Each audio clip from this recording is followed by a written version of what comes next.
मत दूर कहाओ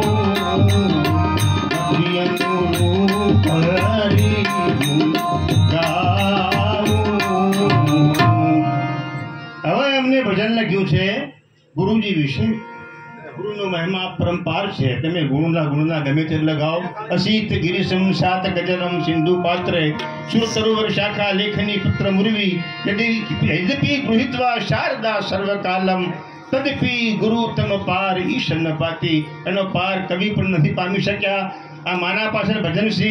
માના કદાચ કોઈ કવિ ગીત બનાવે, કવિએ ગીત બનાવે માના કે મુકે ઈશ્વર મીખમાં રચના 1 કરોડ વર્ણવી શકુના જગતમાં માત તમારા કોડ। બીજો કવિ કે આ તો ગીત હજી ઓછા છે, 1 કરોડ બનાવો તોય માનું તમે વર્ણન ન કરી શકો। જે તમને દેખાય છે વગર ચશ્મે આકાશમાં તારા એનો પણ અંત છે, અને જેની તમે કલ્પના પણ ન કરી શકો એ માં અનંત છે। એટલે તુલસીદાસજી મહારાજ ભજન બોલ્યા છે। વગાડો।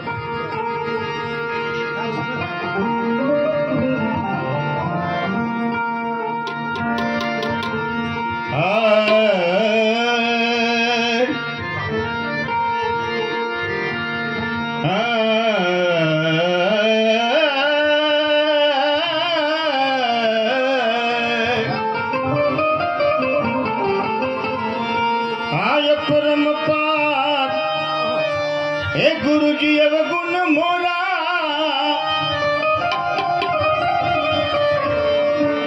सुर तो से यार मैं तो करो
आनंद माणू मिथ्या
गुरु मोरा ए माफ करो ना